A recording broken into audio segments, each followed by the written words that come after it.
सुल्तान वो जिसके ऊपर कोई रूल करने बैठा है, और बादशाह वो जो सब पर रूल करता है, उस पर कोई रूल करने के लिए नहीं बैठा होता। हिंदुस्तान में जब सुल्तान आना शुरू हुए तब ये बोलते थे बगदाद में बैठा है हमारा वो बादशाह।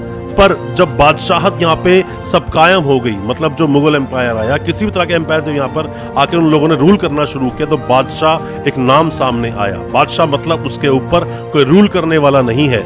आप अपने आप को बादशाह बनाना चाहते हो सुल्तान, ये आप पर निर्भर करता है। बहुत सारे अपने जीवन में ऐसे बड़े बड़े एग्जाम्पल्स हैं। चाणक्य की बात करें, एक साइड धनानंद की बात करें, यहाँ हम बात करें कौरवों और पांडवों की। इन दोनों में ही जो गाइड करने वाला मेंटोर है, जो इनके पीछे जो इनका एडवाइजर है, वो बहुत बड़ा है। डिपेंड करता है कि आपका एडवाइजर कैसा है। ऐसी कई सारी बातें आज मैं बताऊंगा अपनी इस वीडियो में कि दिमाग से लड़ी गई लड़ाई से आप आसानी से जीत सकते हैं। नमस्कार दोस्तों, स्वागत करता हूं आप सभी का अपने इस YouTube चैनल पर फिर एक बार। मेरा नाम है वीरेंद्र वर्मा और आप देख रहे हैं कर्तव्य पथ। दोस्तों, अक्सर हमारे सामने ऐसी विकट समस्याएं खड़ी हो जाती हैं जब हमें सोचना पड़ जाता है कि अब हमें क्या करना चाहिए।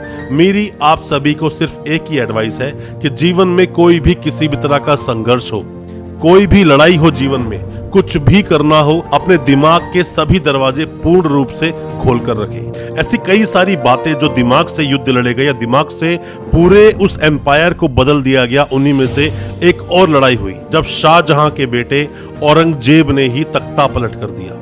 दिमागी खेल आप यहाँ देखिए, मैं बात कर रहा हूँ 1659 की। दोस्तों, जीवन में बादशाहत या जीवन में तरक्की, सक्सेस मिलना इतना आसान नहीं होता।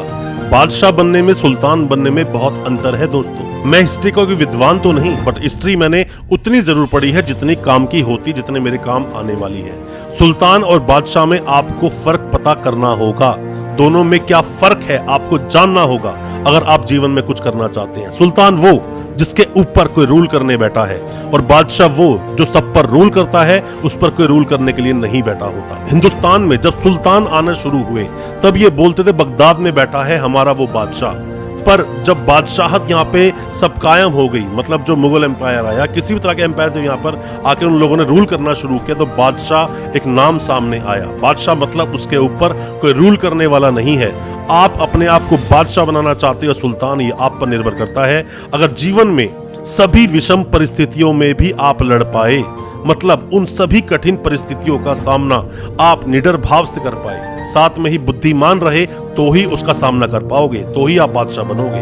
पर अगर आप किसी पर डिपेंड रहे तो मैं आपको बता दूं, हाल वही होगा कि लास्ट में आपको सुल्तान से भी हटा दिया जाएगा। बादशाह बनना होगा, लड़ना होगा और अपनी कुशल रणनीतियों को बनाना होगा। अपने जीवन को थोड़ा संघर्ष में डालना होगा। कि शाहजहां के 4 बेटे थे, दारा, शुजा, औरंगजेब और साथ में मुराद।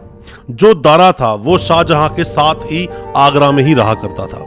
अब हुआ क्या कि जब शाहजहां की उम्र हो गई, होता क्या है दोस्तों कि जब भी कोई एक बादशाह जो अब अपने बादशाहत से अब वो हटना चाहता है या फिर अपनी राजगद्दी देना चाहता है अपने बेटे को, तो वहां एक वो नाम अनाउंस करता है। तो ये पता चलता है क्योंकि ये चारों जो बेटे थे इसके, दारा, शुजा, औरंगजेब और मुराद, ये चारों अलग अलग कोने में थे।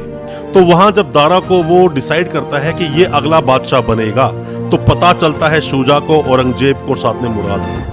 शुजा को पता चलता है तो वो बोलता है क्यों ना मैं राजा बन जाऊं, मैं क्यों ना बादशाह बन जाऊं। औरंगजेब अपना सोचता है, मुराद अपना सोचता है, और इन्हीं सबके सोचने के बीच में ही ये सब एक दूसरे पर आक्रमण करने की कोशिश कर देते हैं। जहां शुजा अटैक करने वाला था दारा पर, वहीं एक और मुराद और औरंगजेब दोनों एक साथ हो जाते हैं और वो बोलते हैं कि हम दोनों एक साथ अटैक करेंगे। यहीं पर जसवंत सिंह की भी एंट्री होती है। जसवंत सिंह जो कि जोधपुर में उस वक्त वहां रूल किया करते थे।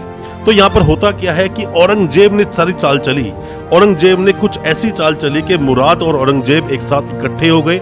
इकट्ठे होने के बाद इन्होंने सोच लिया कि अब हम अटैक कर देंगे सीधा जाकर दारा पर, मतलब कि जाके आगरा में। जसवंत सिंह ने उनको बीच में रोक लिया और वहां पर ही युद्ध होता उससे पहले इन्होंने वक्त ले लिया 1 महीना। और औरंगजेब को इस बारे में पता था कि वो इस लड़ाई में मारा जाएगा या हो सकता है वो हार जाए। जसवंत सिंह के पास बहुत बड़ी सेना थी, बहुत ताकतवर था, और साथ में ही वहां से शाहजहां का भी उसको सपोर्ट था।